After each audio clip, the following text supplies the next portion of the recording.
think I learned a lot about myself in terms of what my value is, how to pitch myself, how to be confident. And again, I'm an introvert, so understanding my social battery, understanding how I work, understanding what way I'm comfortable selling myself in what form, what medium. They were all learnings that will stay with me and will be useful for me regardless of what I do.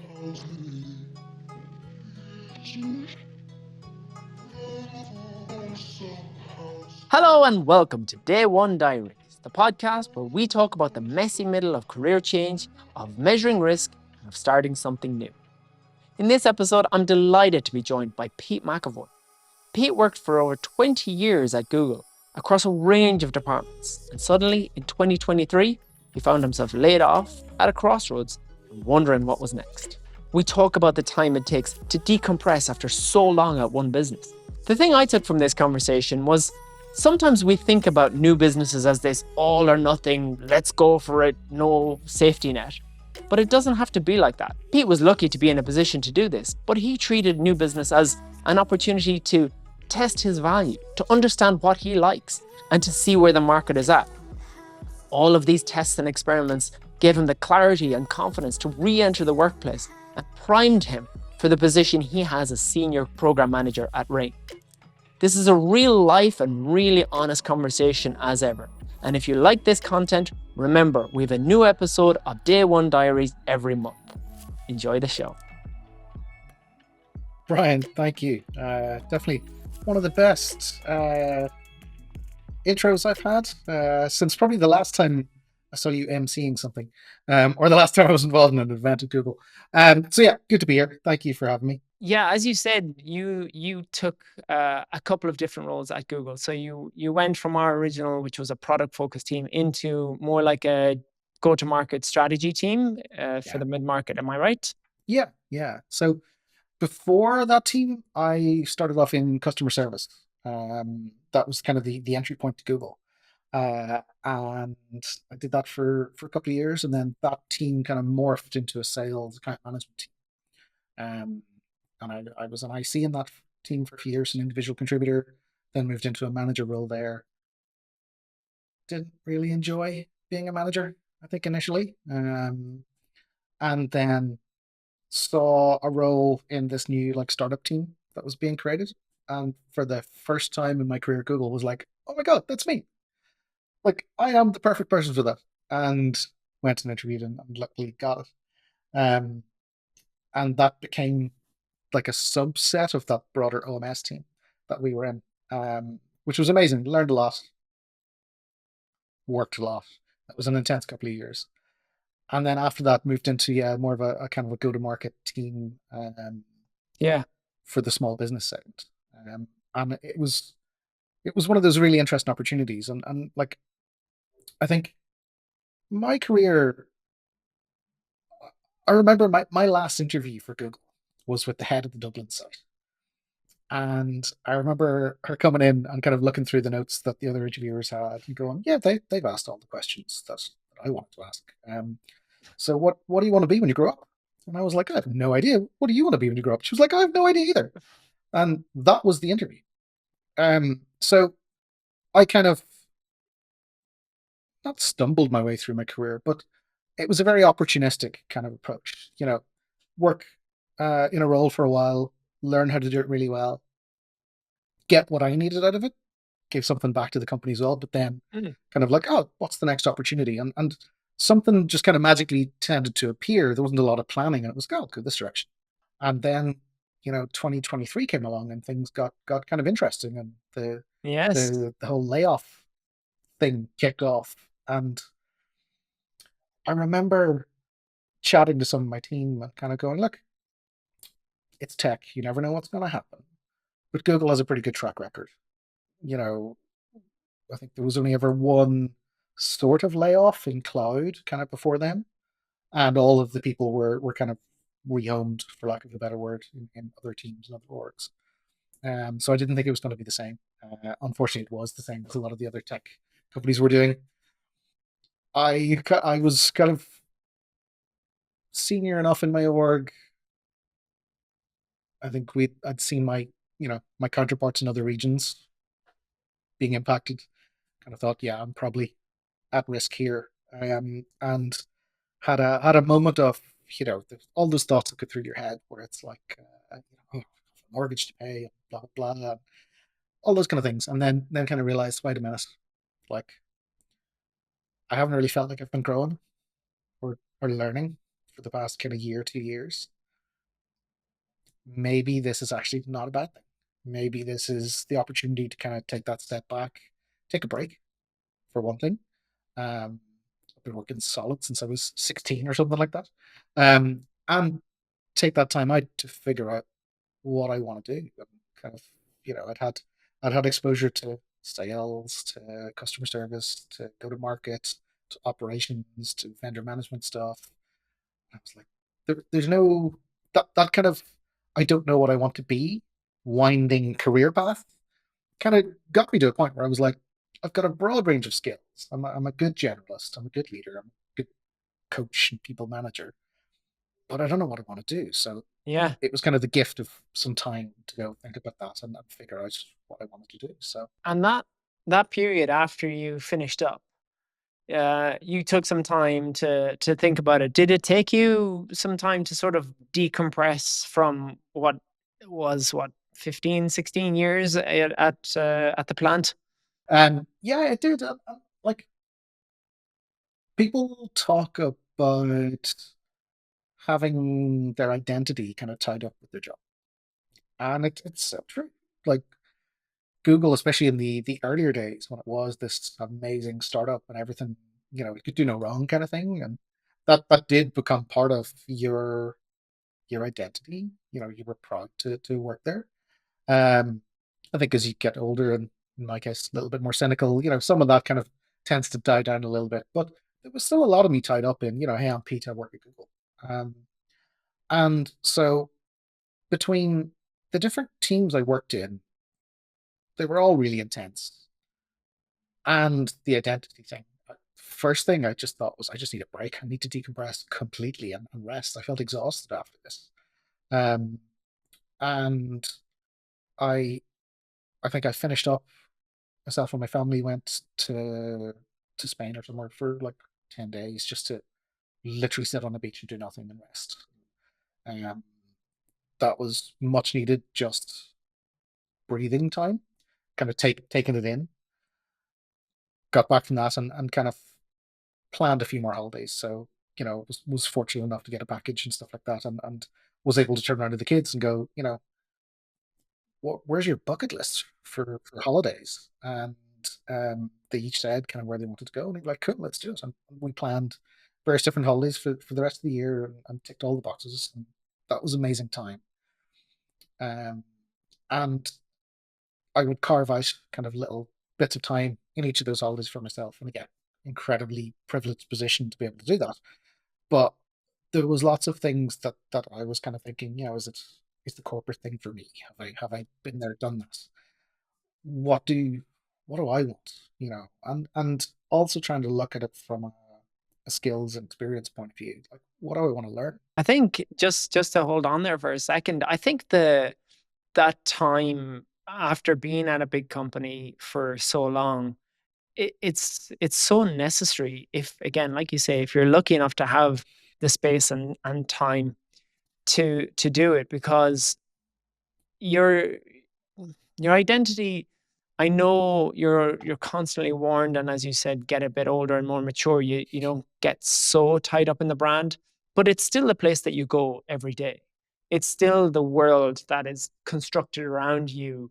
Many, many, many of your friends are at the company, and you see them every day, or you see them around. And then also these sort of moments in your life that that have happened, be it like meeting a partner or having kids or whatever, they're all happened while you were in that place. And so it does feel like much of your life is sort of, how would you say, bordered by that. And then also the important things like performance reviews and all that. They're like these big moments in your work turn into big moments in your life. And then when you leave a company like that and they're gone, you're like, okay, so what are the things that actually matter? What are the things that make a difference, and what are the things I can let go, what level was I, and who's going to get promoted next, and all those things that in the outside world don't matter as much. And then you get to really focus in on, okay, what does matter, what do I like to do. And when you started going through that process, what was coming up for you? Was there any particular roles? Was there other companies, or was there something else that was kind of on your mind? So the first thing that I was kind of thinking was, like, again, what value can I bring? And I found that very difficult to answer Yeah. because I'd become so much of a generalist. Um, and the specialized knowledge I had, while it was current, it was very specialized. It was very Mm. Google Ads centric. So there was a bit of like, well, do I want to go back that way? Do I open an agency? That's a well-worn path. Um, but in my career, I've moved away from product to people, coaching, development. So it was like, do I go the other well-worn path of do I have a coaching practice? Um, and like I couldn't decide that myself. I needed some outside input. Um, and what I did, the first thing I did was, okay, look, I have a great network. I've worked with lots of great people. I've worked with lots of great leaders. I've worked with people who, did a long time at Google or and then went somewhere else, or have gone out and done their own thing. And I was like, well, first thing I'm going to do is go and actually catch up with some of these people. Um, I think I got to the end of, I had said to myself, so I think I finished up in early April. I mean, I was on gardening leave for a couple of months and had kind of resolved to take the rest of 2023 off. Nice. And uh, Yeah. again, once in a lifetime thing. And it was like, one, I need it, and two, like, it'll give me the time to decompress, to think about what I want, to do all the things that I want to do. And I got to the end of 2023 and was like, okay, time to start looking at the CV and go back to being a productive member of society. Um, and like, yeah, reworked my CV, was trying to kind of update it and get back into the workplace. And I saw an interesting role, and I was like, oh, it's a scale up. It could be interesting. And um, kind of had the skills and experience I felt and applied to it, and was like automatically rejected. It was like, Wow. wow, okay, I'd heard the job market was tough, but I didn't realize kind of that was a rude awakening Yeah. and a bit of a reality check. And so I was like, I need to do this properly. So that's when I kind of was like, right, let's go talk to my network, understand where I can add value, and just take the opportunity to reconnect with people and see who's doing what these days. Is anyone doing anything interesting? Are there opportunities there? That kind of thing. And I just reached out to loads of people I used to work with, and it was great seeing Yeah. the path they had taken. But each time I was kind of like, yeah, again, they've done the right thing for them. Not sure if it's for me. And I had kind of, after much reflection and a good few conversations, had kind of thought, do you know what? Like, I like the idea of working with startups. I've done the big corporate thing, as when Google went from a scale up to this giant corporation. Um, so Mm-hmm. I want to try it from the other side. Like, what does small company, no resources, scrappy as hell. What does that look like? And I figured, again, this is maybe where my generalist experience could be useful, because again, experience across different areas that are all important to startups. But I find it very difficult to articulate the value that I was bringing. Um, and someone I was chatting to pointed me towards another organization that was set up by an ex-Googler. They're a collective. They're like a training organization. They're a professional network, etc. Um, and they offer sort of training courses on how to become a fractional executive, um, but they also offer one called Catapult, which is just aimed exactly at figuring out what you're good at, what your value is, how to articulate. And I remember I signed up for that, got introduced to a really warm community, very welcoming community, lots of people in similar boats that Yes. were kind of figuring things out. And it was a very well organized, regular, accountable schedule of, here's the process we're going to follow. We're going to coach you through it, and handle you through it while introducing you to Mhm. other interesting people. And I made some good connections there. And, you know, it's it helped me kind of solidify a little bit. Hey, yeah, the skills that I have, the experience that I have is valuable in the market. I have advised people on marketing strategy, on pricing, on setting up operations, things like that in the past. And I've done that with kind of different sizes of clients just in my time at Google. And I worked on kind of strategy internally at Google and stuff. So I find that really useful. It's very interesting that sometimes it takes an outsider's view to help you understand what exactly, or help you articulate what exactly you've been doing. And I wonder sometimes, is it because you're surrounded by people who are doing, roughly the same things, and you're surrounded by people who are also very intelligent, very experienced, very like well able to take on challenges and all that. And so it feels very normal what you're doing.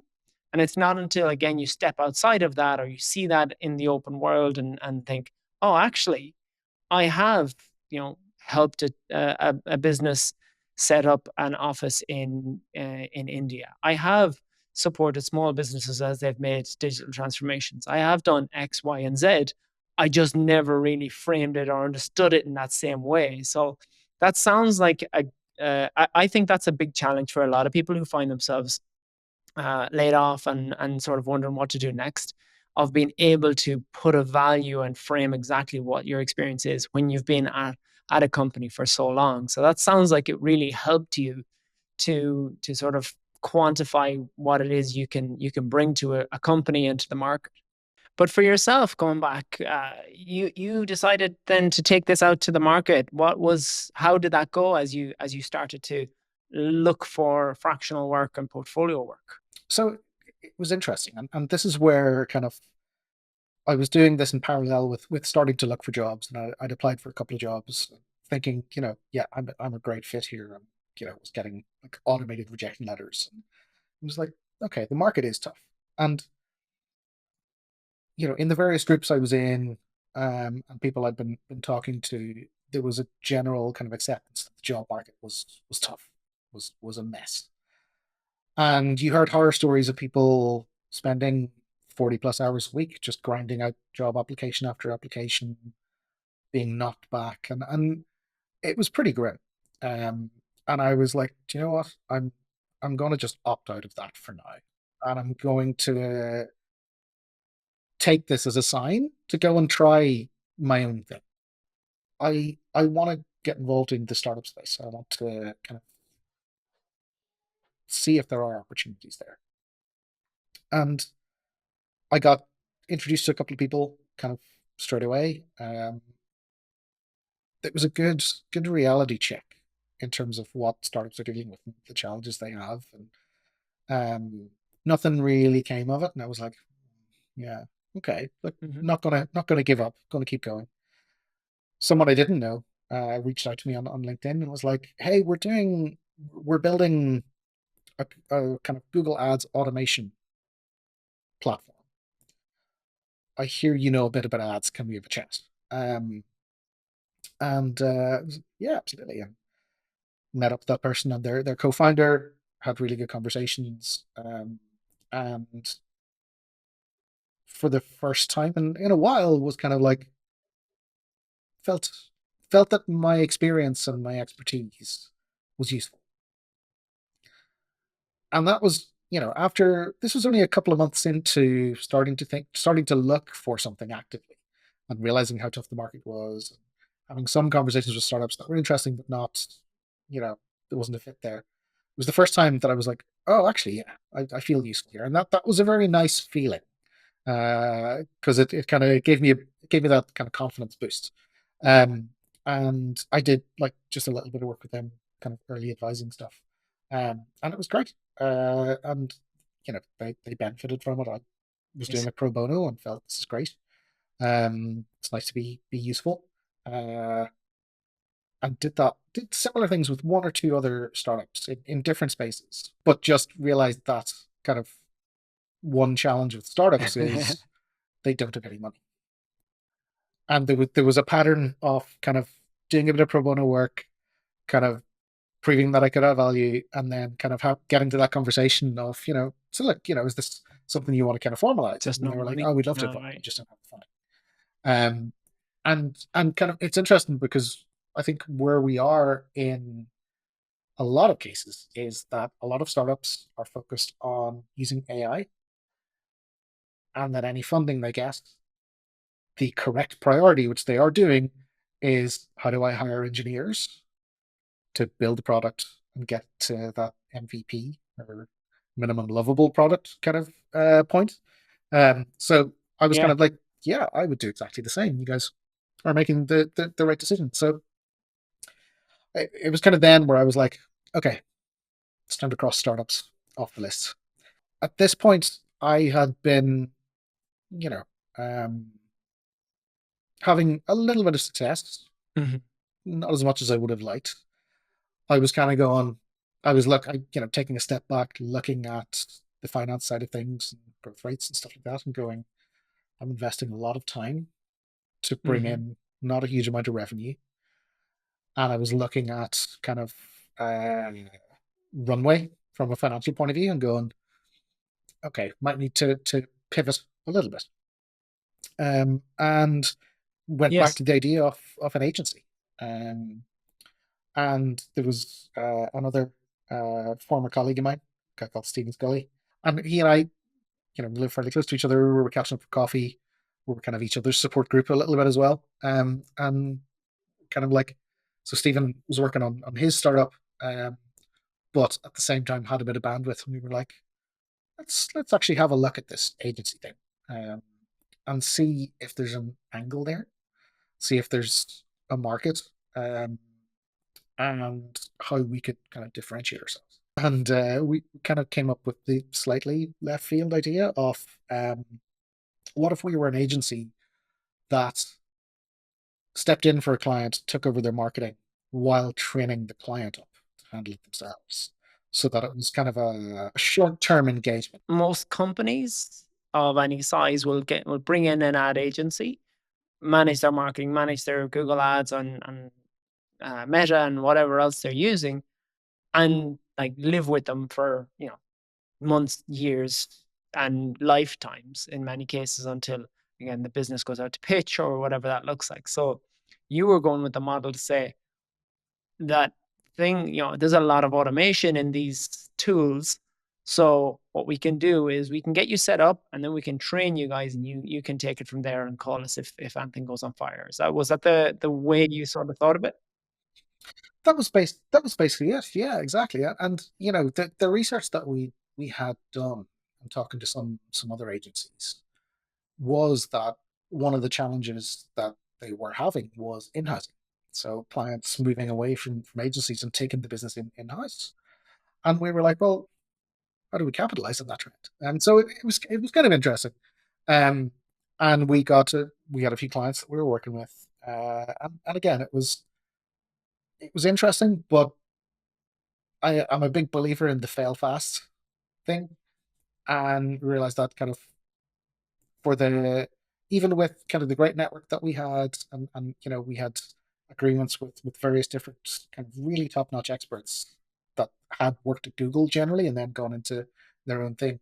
Um, it just for the amount of time we were putting into it, it wasn't going to kind of work based on how we had set up, etc. So um, we kind of we pulled back a little bit from that, and we're kind of looking to pivot and think about like, okay, what other direction do we go?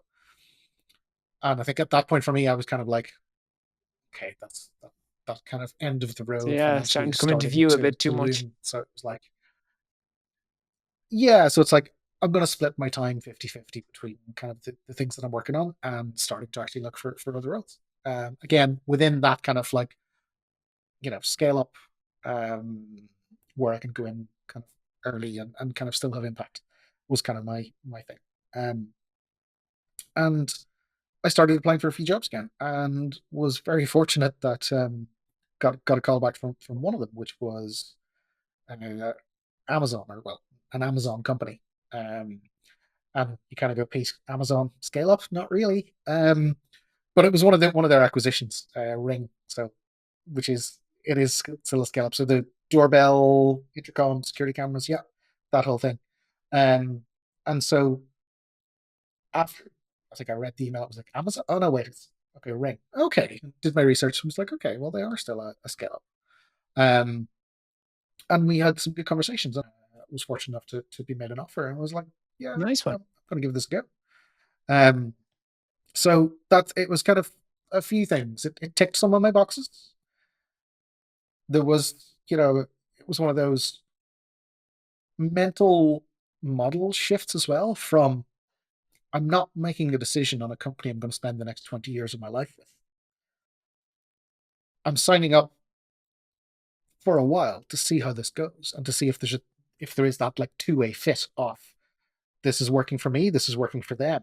Let's do this for longer type thing. Your role at Ring right now, what's your job? I was hired as a senior program manager for the Ring Intercom. It's got good scope. Good. It's got good opportunities, Yeah, and it's very interesting. different and good. Like I'm Mm. really glad that it landed that way for you. And just thinking about that journey from finishing up with Google after 19 years, that need to decompress, that eye-opening experience of applying for jobs and just not getting in the door. And that's one I can certainly resonate with. I was in the process of applying for a company just around the time I finished. And I had, it was a fairly new startup, scale up sort of company. And it was sort of, I was literally just in the process and finding out. And then I had sent the application previously and they said, oh, well, let's have the screening call. And I spoke to them and I thought, you know what, I'm a good fit for this. It was a customer onboarding process improvement role. And I thought, I've done this on this type of product. I've done this before. I've got plenty to talk about here. And I'll go and I'll give it. And who knows, I might have a job even just straight after finishing. That'd be amazing. And so I spoke to them and I I said something about an example of improving a process, and I said within 18 months it was down by 12% or whatever I said, and I could hear the change of tone in her voice, going like, okay, well, this is like really lovely to talk to you, and we'll be in touch." And I knew right then, I was like, nope.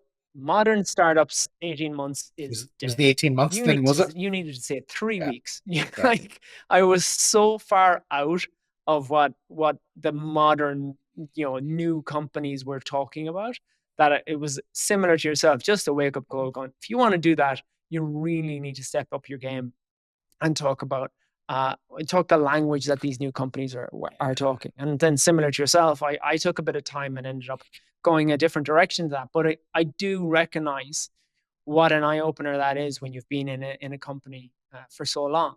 So before we wrap up, Pete, a question that I ask everyone on this podcast: you found yourself on the outside of Google quite suddenly, and you decided to take the plunge and try something on your own. You ended up back in the corporate world, but are you happy? Are you glad that you took that opportunity to try something on your own for that period?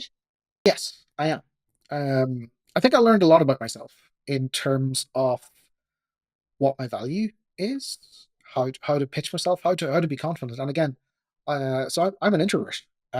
So understanding my social battery, understanding how I work, understanding what way I'm comfortable selling myself in what forum, in what medium. That they were all learnings that will stay with me and will be useful for me regardless of what I do. Um, and in terms of where I ended up, like there's definitely a little bit of be careful what you wish for. I asked for chaos in a scale up and ambiguity, and I very much got it. But I'm very much enjoying the problems that I'm solving at the minute, and it's nice. Like there's nothing worse. I can imagine there would be nothing worse than joining a company and going, oh, there's Yeah. nothing to fix here. Everything's grand. Like, no, give me, yeah, we don't have this, or this is broken, or, how should we approach this where I can actually have an impact and add value? I'll take that any day. Great. It's great that you were able to identify that about yourself. Well, listen, Pete, I want to say a massive thank you. I think you've got a really fascinating journey, and I think you're sort of poise in those moments where you are able to say, what I need to do is talk to some people who I know and who know me. What I need to do is get some support from people who know how to put a value on this type of work. And what I need to do now is start into the scale up. So you seem very purposeful and intentional about your decisioning. And that has led you to what sounds like the right place and the right time for you. So I'm really happy that it has gone that way and that you were able to go on that journey. And I wish you every success along with Ring. I think it's going to be fascinating to see its expansion in Europe, and I'm glad to see you're somewhere near the helm of that one. So thanks a million, Pete. Great to talk to you. Brian, absolutely lovely catching up. And don't be a stranger.